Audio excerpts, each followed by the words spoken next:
देखिए question number 27 से करेंगे। यहाँ से हमारा एक नया टॉपिक स्टार्ट होता है, issue of debenture as collateral security. देखिए कोलेटरल सिक्योरिटी का मतलब होता है एडिशनल सिक्योरिटी। जैसे कंपनी ने किसी बैंक से लोन लिया तो जो प्राइमरी सिक्योरिटी है उसके साथ साथ एडिशनल अगर सिक्योरिटी दी जाती है तो उसे कहते हैं कोलेटरल सिक्योरिटी। तो कई बार कंपनीज अपने जो डिबेंचर्स हैं जो कि इशू नहीं किए मार्केट में, जो इशू किए गए डिबेंचर्स हैं वो कभी भी as a collateral security issue नहीं किए जा सकते हैं, क्योंकि वो तो ऑलरेडी पब्लिक में इशू किए जा चुके हैं और वो तो कंपनी के लिए लायबिलिटी है। लायबिलिटी कभी एज अ सिक्योरिटी नहीं दी जाती है। ऐसे डिबेंचर्स जो कंपनी ने मार्केट में इशू नहीं किए हैं उन डिबेंचर्स को कंपनी बैंक को दे सकती है एज अ सिक्योरिटी। तो ये है issue of debenture as collateral security. इसकी अकाउंटिंग कैसे होगी हम क्वेश्चन नंबर 27 से देखेंगे।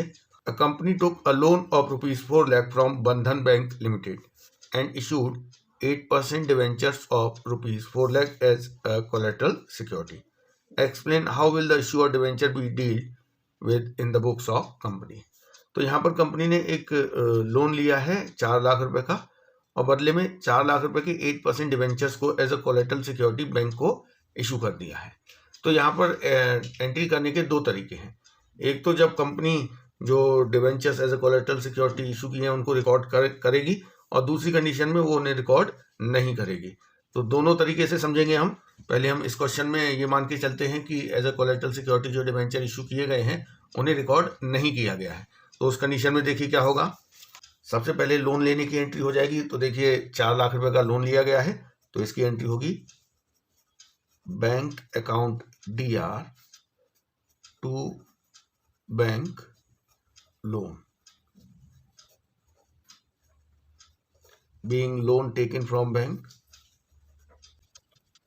देखिए नरेशन में ही हम ये बता देंगे कि हमने as a security debenture issue किए हैं कोलेटरल सिक्योरिटी के रूप में, तो ये नरेशन में ही हम डिस्क्लोज कर देंगे।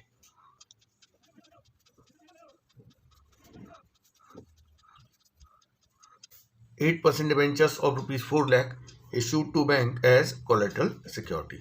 तो यहाँ हमने लोन लेने की एंट्री की है, लेकिन जो डिवेंचर्स इशू किए गए हैं बैंक के फेवर में एज कोलेटरल सिक्योरिटी उसको कहीं भी रिकॉर्ड नहीं किया है। तो ये एक मेथड है when company decided not to record the issue of debenture as collateral security. इसका बैलेंस शीट में कैसे प्रेजेंटेशन होगा, तो देखिए बैलेंस शीट का हम पहले फॉर्मेट बना लेते हैं। पूरी बैलेंस शीट नहीं बनाएंगे, केवल जो रिलेवेंट पार्ट होगा वो बना देंगे। ये जो बैंक लोन है ये कंपनी के लिए नॉन करंट लायबिलिटी है, तो इसका हेड है ये। पहले तो पार्ट देख लेते हैं। ये बैलेंस शीट के इक्विटी एंड लायबिलिटी पार्ट में शो किया जाता है और इसमें एक हेड है नॉन करंट लायबिलिटी। उस हेड में एक सब हेड है लॉन्ग टर्म बोरोइंग।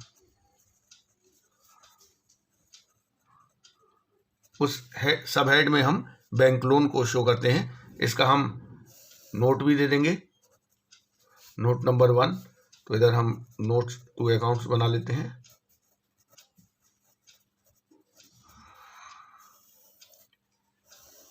तो देखिए नोट्स टू अकाउंट्स में हम बताएंगे कि बैंक लोन है 4 लाख रुपए का और इधर ही हम ये नोट में ये डिस्क्लोज कर देंगे कि ये जो बैंक लोन है इसके अगेंस्ट 4 लाख रुपए के 8% debenture as a collateral security issue किए गए हैं, secured by 8% debenture of ₹4 lakh. तो यहाँ पर हम लॉन्ग टर्म बोरोइंग में 4 लाख रुपए दिखा देंगे। तो ये एक तरीका है कोलेटरल सिक्योरिटी को रिकॉर्ड करने का। एक दूसरा मेथड और है when company decided to record the issue of 10% debenture as collateral security. तो दूसरे वाले तरीके से हम क्वेश्चन नंबर 28 को कर लेते हैं। आप दोनों में से कोई भी एक मेथड यूज कर सकते हैं। तो देखिए क्वेश्चन नंबर 28 को सेकंड मेथड से करेंगे।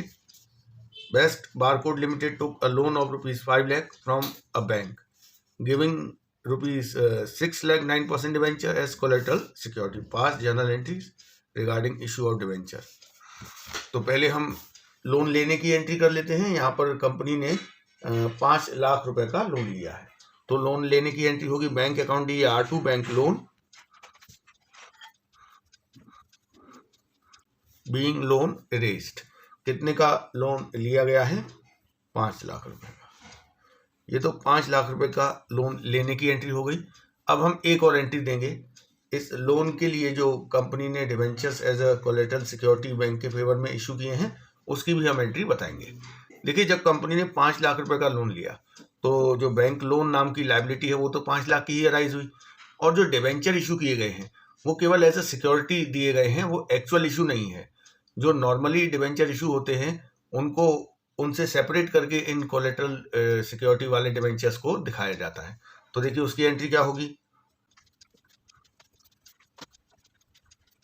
Debenture suspense account DER to 9% debenture. देखिए ये जो 9% डिवेंचर है ये एक लायबिलिटी है, इसे लॉन्ग टर्म बोरोइंग में दिखाया जाएगा, लेकिन ये डिवेंचर एक्चुअल में तो इशू हुए नहीं है, ये तो केवल एज ए सिक्योरिटी बैंक को दिए गए हैं और इसके अगेंस्ट कोई एसेट भी क्रिएट नहीं हुई है। तो इसके अगेंस्ट एक हम फिक्टिशियस एसेट क्रिएट कर देते हैं, डिवेंचर सस्पेंस अकाउंट। ये एक टेम्परेरी अकाउंट है, ये तब तक खुला रहेगा जब तक कि कंपनी बैंक लोन रीपे नहीं कर देती है। अगर कंपनी ने बैंक लोन का रीपेमेंट टाइमली नहीं किया तो ये वाली जो डिवेंचर सस्पेंस टू 9% डिवेंचर वाली एंट्री है, इसका रिवर्सल, इसका कैंसिलेशन हो जाएगा। एंट्री हो जाएगी debenture account DER to debenture suspense, और इसके कैंसिलेशन के बाद ये जो डिवेंचर हैं ये बैंक के फेवर में इशू हो जाएंगे, वो भी तब जब अगर कंपनी लोन का रीपेमेंट नहीं करती है। अदरवाइज जब लोन क्लियर हो जाएगा तो इस एंट्री का कैंसिलेशन हो जाएगा। तो ये जो डिवेंचर सस्पेंस अकाउंट है ये एक टेम्परेरी अकाउंट है, इसको क्लोज कर दिया जाएगा बाद में। यहाँ हम नरेशन दे देंगे, being debenture issued as collateral security. देखिए कितने रुपए के debenture as a collateral security issue किए गए हैं, 6 लाख रुपए के। अब हम इसका बैलेंस शीट में प्रेजेंटेशन देखेंगे। पहले हम बैलेंस शीट का फॉर्मेट बना लेते हैं। बैलेंस शीट में इसे दिखाया जाता है नॉन करंट लायबिलिटी हेड में, लॉन्ग टर्म बोरोइंग सब हेड में। बैंक लोन भी लॉन्ग टर्म बोरोइंग में आएगा और जो डिवेंचर हैं वो भी लॉन्ग टर्म बोरोइंग में आते हैं। अब हम इधर बता देंगे नोट्स टू अकाउंट्स कि ये लॉन्ग टर्म बोरोइंग की डिटेल देंगे हम यहाँ पर।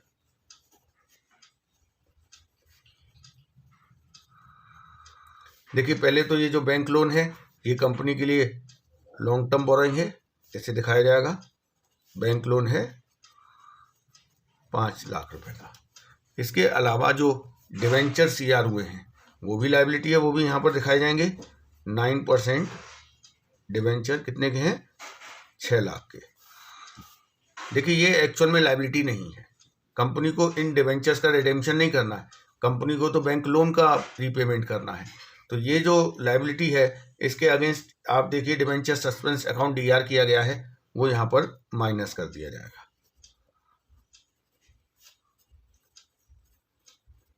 तो जो डिवेंचर हैं वो नील हो जाएंगे।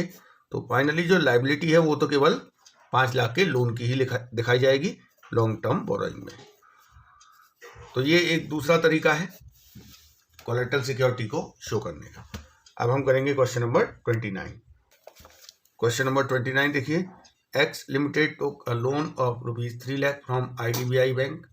The company issued 4,009% debenture of 100 each as a collateral security for the same. Show how these item will be presented in the balance sheet of the company. तो यहाँ पर हमें केवल बैलेंस शीट में इसे शो करके दिखाना है। तो देखिए बैलेंस शीट में कहाँ दिखाया जाएगा, हम बैलेंस शीट का फॉर्मेट बना देते हैं।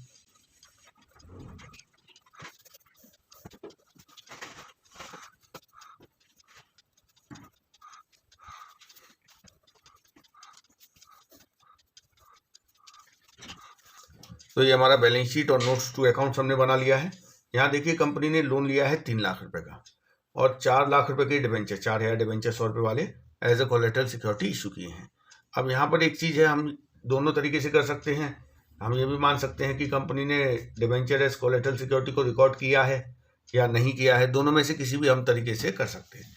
हम ये मान लेते हैं कि कंपनी ने डिवेंचर जो as a collateral security issue किए हैं उसे रिकॉर्ड किया है। तो देखिए लॉन्ग टर्म बोरोइंग में एक तो बैंक लोन आ जाएगा, बैंक लोन लिया गया है 3 लाख रुपए का, वो पूरा 3 लाख कंपनी के लिए लायबिलिटी है। और जो डिवेंचर हैं वो भी दिखाए जाएंगे। तो देखिए कितने डिवेंचर इशू किए गए हैं, 4,000 9% डिवेंचर इशू किए हैं एट द रेट ऑफ 100। तो ये हो गए 4 लाख रुपए के। लेकिन जब डिवेंचर सीआर किए हैं तो उसके अगेंस्ट इन्होंने डिवेंचर सस्पेंस अकाउंट को डीआर किया होगा, वो यहाँ पर लेस कर दिया जाएगा डिवेंचर में से।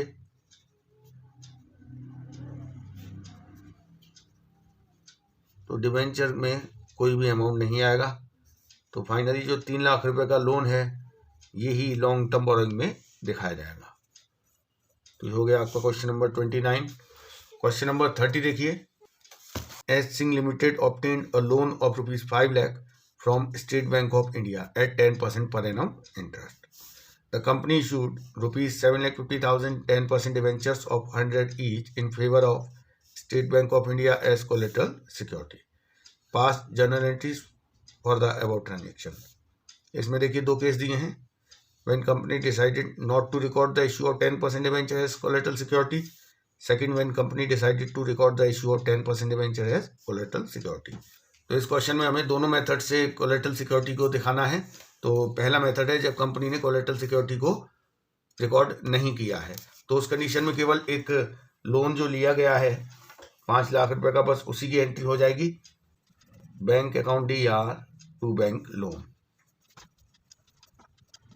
नरेशन दे देंगे being loan raised and debentures of rupees 7,50,000 issued as collateral security।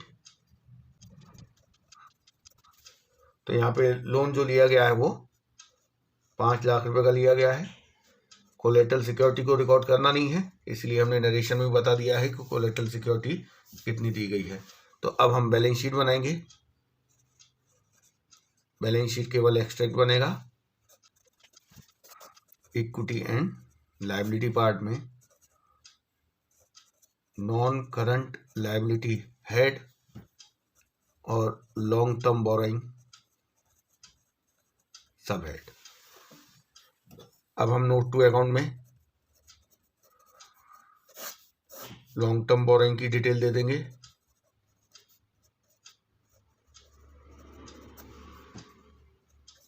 एक तो हम बताएंगे बैंक लोन है 5 लाख रुपए का, और डिबेंचर्स को हम दिखाएंगे नहीं, उसे हम केवल यहाँ पर एज इंफॉर्मेशन दे देंगे कि जो 7,50,000 की डिबेंचर है वो as a collateral security issue किए गए हैं।